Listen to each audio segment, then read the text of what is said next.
Olá, turma! Vamos fazer uma revisão do que nós já estudamos até aqui. Bom, vocês receberam uma apostila, que é uma apostila viável para ser impressa, que vocês conseguem imprimir para acompanhar a aula, mas se vocês quiserem, depois eu posso enviar esses slides, que contém bastante imagens, gravuras mais coloridas, fáceis de serem visualizadas, mais detalhadas também, que contribuem muito para o estudo da nossa disciplina, que é uma disciplina bem visual. Bom, como vocês já sabem, sou a professora Mariana Xavier. Essa é a nossa disciplina de Anatomia e Fisiologia Humana. Vou passar alguns conceitos aqui para nós revisarmos.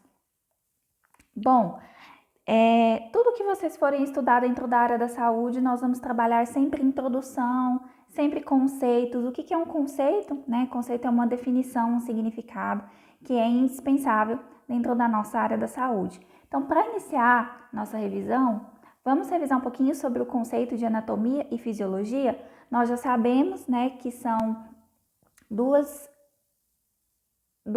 ciências derivadas da biologia que nós estudávamos lá no ensino médio, Biologia e o estudo da vida, e dentro da biologia nós temos ramificações e elas incluem anatomia e fisiologia humana, que aqui no nosso curso nós vamos estudar juntas, tá? Então, a anatomia vai ser a ciência que vai trazer para nós, estrutura e forma do nosso corpo humano, dos nossos órgãos, das nossas estruturas, tanto internas quanto externas, certo?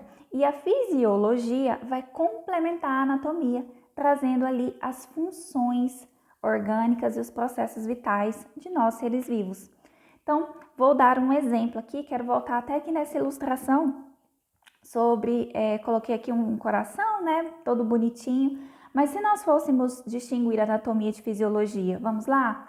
A anatomia do coração, ela vai me falar o quê? Aonde que está localizado meu coração? Nós vamos estudar sistema cardiovascular ainda, O coração está localizado dentro da nossa caixa torácica, ali na parte central, um pouco mais inclinado para a esquerda, dentro do que nós chamamos de mediastino médio, tá? Ele vai estar ali posterior ao nosso osso externo e acima do nosso músculo diafragma. Então, aqui eu trouxe a localização do nosso coração, que se a gente vê numa figura, fica bem mais fácil de se localizar. Daqui a pouco nós chegamos lá, Mas também, se nós formos falar ainda na anatomia do coração, nós vamos falar, que é formado por músculo estriado cardíaco, que é o músculo exclusivo do coração. O coração ele vai apresentar cavidades que na verdade são 4, 2 átrios, 2 ventrículos. E se a gente for para a fisiologia, nós vamos falar a função do coração.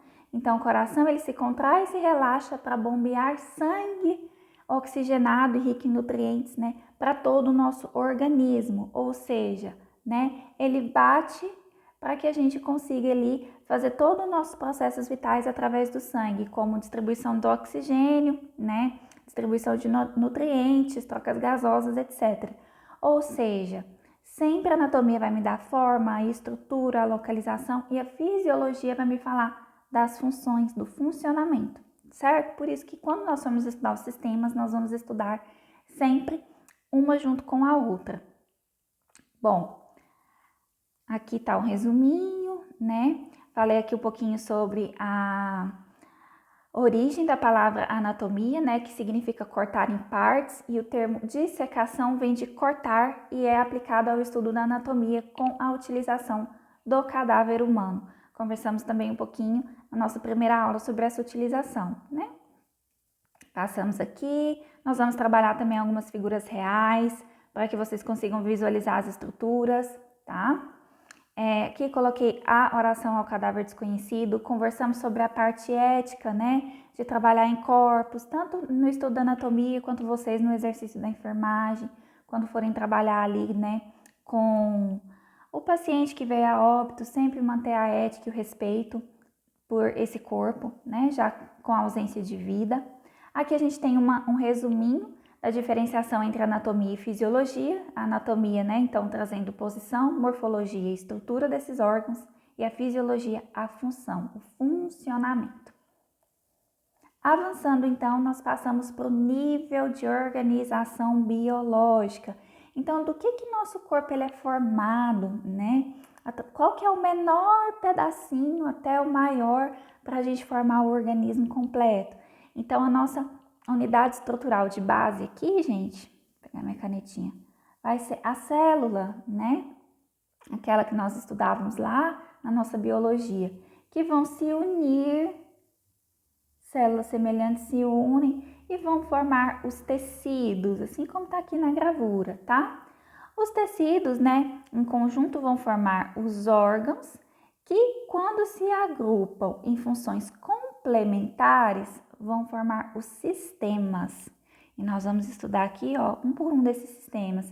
Aqui na figura está representando para a gente o sistema digestivo, tá? Aqui, ó, temos estômago, fígado, intestino delgado, intestino grosso, aqui uma porção do esôfago, tá? Esse aqui é o nosso sistema digestório.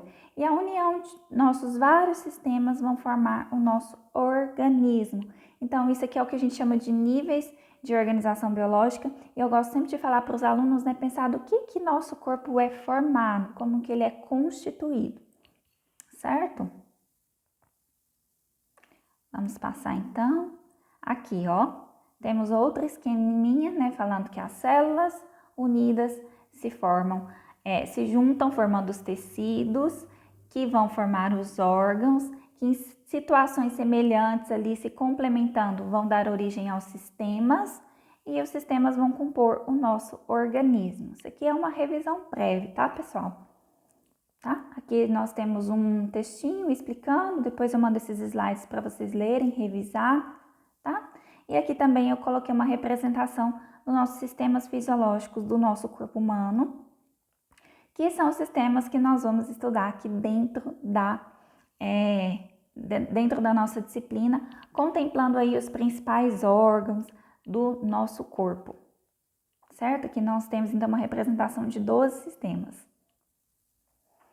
Bom, se tratando de anatomia, aqui nós entramos numa parte mais conceitual, uma parte introdutória da anatomia. Alguns estudantes também consideram a parte um pouco maçante, mas não conseguimos estudar anatomia sem passar por essa etapa inicial do estudo.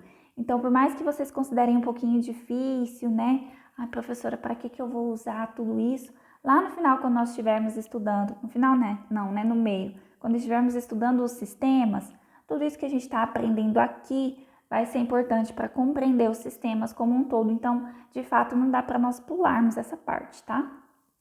Aqui nós começamos relembrando um pouquinho, né? Que a anatomia humana é a ciência que estuda o corpo humano, sua constituição, seu desenvolvimento, e nós temos 3 divisões da anatomia. Dentro da anatomia, para ser estudado, ela apresenta 3 divisões principais. Então, nós vamos ter o que nós chamamos de anatomia macroscópica. O que é macro, gente? Macro dá a ideia de grande. Então, tudo aquilo que a gente consegue ver a olho nu vai estar aqui dentro do estudo da anatomia macroscópica. Então, o que nós vemos a olho nu? Órgãos, coração, eu consigo ver a olho nu. Um osso eu consigo ver a olho nu, né? Olho nu sem nenhum tipo de aparelho tecnológico. Tudo aquilo que nos é visível está dentro da anatomia macroscópica. Temos também a anatomia microscópica, que entra aqui, gente, a parte de células que nós não vemos a olho nu. Então, por exemplo, as células da nossa pele, nós não vemos célula por célula, né, individualmente, se nós olharmos a olho nu. Para isso, nós precisamos de um microscópio. Por isso que a gente tem esse sufixo aqui de micro de pequeno, né? Outras células que nós não vemos a olho nu, mas que nós sabemos que são importantes, os espermatozoides, né? Nós não conseguimos ver individualmente a olho nu, mas eles estão lá dentro do que a gente chama de até anatomia do desenvolvimento. Então, essa anatomia do desenvolvimento também, ela vem falando um pouquinho sobre a formação e o desenvolvimento de um ser humano. Aqui nós não vamos aprofundar tanto, tá? É só para nós entendermos que existem essas divisões.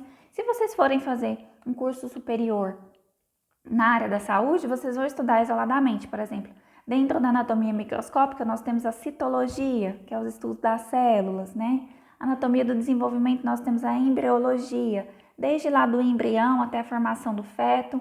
nós não vamos ver tão detalhadamente, mas esses elementos eles vão estar presentes aqui dentro das nossas aulas, tá? Aqui a gente tem um textinho também, depois vocês podem voltar lendo. E nós falamos também que dentro do estudo de anatomia, de fisiologia e da área da saúde, nós vamos ter o que a gente chama de nomenclatura anatômica. Então, além da nomenclatura anatômica, eu gosto de ressaltar aqui os termos técnicos que nós vamos estudar e aprendendo ao longo do curso. Então, tudo aquilo que é científico, que é da linguagem da saúde, da anatomia, tá? Nós vamos estudar dentro da nossa disciplina e também ao longo do curso. Certo? Aqui nós vimos também a posição anatômica, essa aqui é bem importante. Então, imaginem vocês, né? Agora, nesse ano, nessa nossa década de inclusão digital, nós temos todos os recursos para estudar anatomia. Então, eu abro o celular, digitar no Google, eu tenho acesso a várias imagens, né? Se eu for no YouTube, eu tenho vários vídeos demonstrando todos os mecanismos. Isso nós temos agora para facilitar nosso estudo, mas nem sempre foi assim, tá? Então, nós até conversamos um pouquinho sobre a história da anatomia. Então, os primeiros anatomistas, ao estudar o corpo humano, eles precisavam colocar esse corpo numa posição padrão, para que a partir dessa posição padrão, conseguíssemos estudar o corpo, visualizar os órgãos, né, e estudando as estruturas. Então, a posição anatômica, que é essa posição aqui do nosso bonequinho, tá? Ela é uma posição de referência. Então, se eu pegar um corpo, né, eu estando lá na Alemanha ou aqui no Brasil e falar, não, vamos colocar esse corpo em posição anatômica e a partir dele estudar as estruturas, nós entendemos que se trata da mesma posição. Imaginem vocês a confusão dos anatomistas antigamente estudando os corpos sem câmera fotográfica, sem nenhum tipo de vídeo orientando, e aí a gente fizesse, não, nós aqui anatomistas vamos fazer a descrição dos pulmões, né? Ou a descrição do esqueleto, e eu colocasse esse esqueleto em uma posição, aí lá em outro lugar do mundo, lá nos Estados Unidos, os outros anatomistas pegassem e fossem descrever esse esqueleto numa posição deitada, né? Numa posição, por exemplo, sentada, ou numa posição com as pernas inclinadas, não ia dar certo. Então, essa posição anatômica é uma posição de referência, dá significado aos termos direcionais utilizados na descrição e nas partes e regiões do corpo. Ou seja, o modo como o corpo se movimenta, a sua postura, a relação de um órgão com o outro, de uma estrutura com outra, tudo vai partir da nossa posição anatômica. Então, essa posição é padronizada. Isso aqui cai muito também, prova de concurso, tá? Que vocês forem ver parte lá no edital que cai anatomia, isso aqui cai muito. Então, é o que a gente chama, né, da posição padrão, que é uma posição ortostática, ereta ou bípede. O que é isso, professora, né? Quer dizer que bípede eu estou sobre dois pés, tá?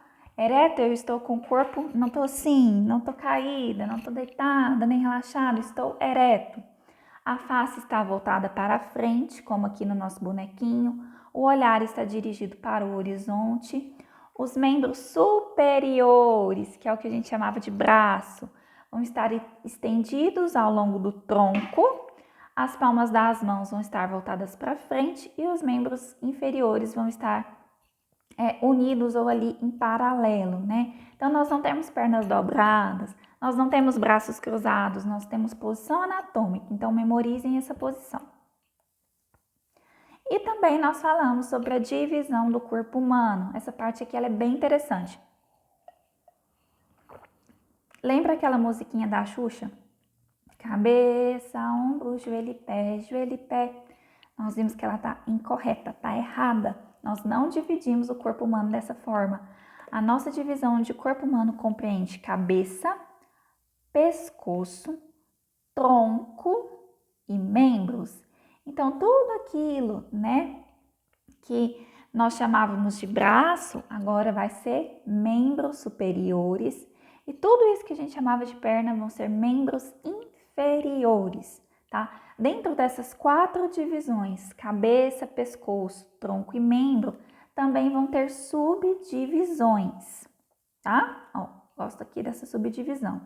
Então, o nosso crânio, tá? A nossa cabeça, perdão, também vai se dividir em parte do crânio, que vai pegar aqui os ossos do crânio, e a parte de face. O pescoço está sozinho, não tem subdivisão. O tronco, tá? Vai estar dividido aqui em tórax e abdômen. Tórax é a parte que nós chamaríamos de peito, né? Popularmente. E abdômen aqui é a nossa barriga. Tudo isso aqui é o tórax. Então, vamos lá? Tórax é dividido em tronco, perdão, é dividido em tórax e abdômen, tá? E membros superiores e inferiores, certo? Os meus membros superiores, eles vão ter uma raiz, que é a parte fixa, que é o ombro, a parte livre, que é o braço, antebraço e mão. Então, vou desenhar aqui para facilitar. Braço, antebraço e mão, tá? E os membros inferiores da mesma forma, tá? A raiz é o quadril, que é a parte que fixa. O que é uma raiz, gente? O que é a raiz da árvore? Não é a parte que fixa ela no solo? Então, aqui nós vamos ter a nossa raiz, né? Que é o quadril, onde vai se fixar uma parte livre, que é aquela que a gente consegue movimentar, que é a coxa, perna e pés, certo? Então, aqui nesse esqueminha, aqui eu tenho essas divisões, tá? Cabeça dividida em crânio, essa parte aqui endurecida, que vai ali compor nossos ossos do crânio, e face, que é o nosso rosto, pescoço sozinho, tronco dividido em tórax, a parte do peito, e abdômen, a parte da barriga, e vamos ter os membros superiores, certo? Tudo aquilo que a gente chamava de braço não vai ser braço mais. Membro superior, ombro, braço, antebraço e mão, certo? E membros inferiores, com a raiz no quadril, coxa, perna e pé, certo? Professora, por que isso é importante, né? Lá na sua anotação de enfermagem, lá quando você estiver atuando, você vai fazer lá, né, a sua anotação de enfermagem, que foi feito um curativo em membro inferior esquerdo do paciente, né, ali na parte da sua coxa, ou então você vai se referir que o paciente chegou apresentando uma lesão por arma de fogo, né, por projétil de arma de fogo, no tórax, tá, ou no abdômen, então não no peito, na barriga, certo? Vamos utilizar as nomenclaturas corretas e aqui nós vamos aprendendo aos pouquinhos, certo? Bom, eu vou mandar depois esse material para vocês, esses slides, que eu acho que facilita bastante também no estudo e não é obrigatório imprimir, tá bom?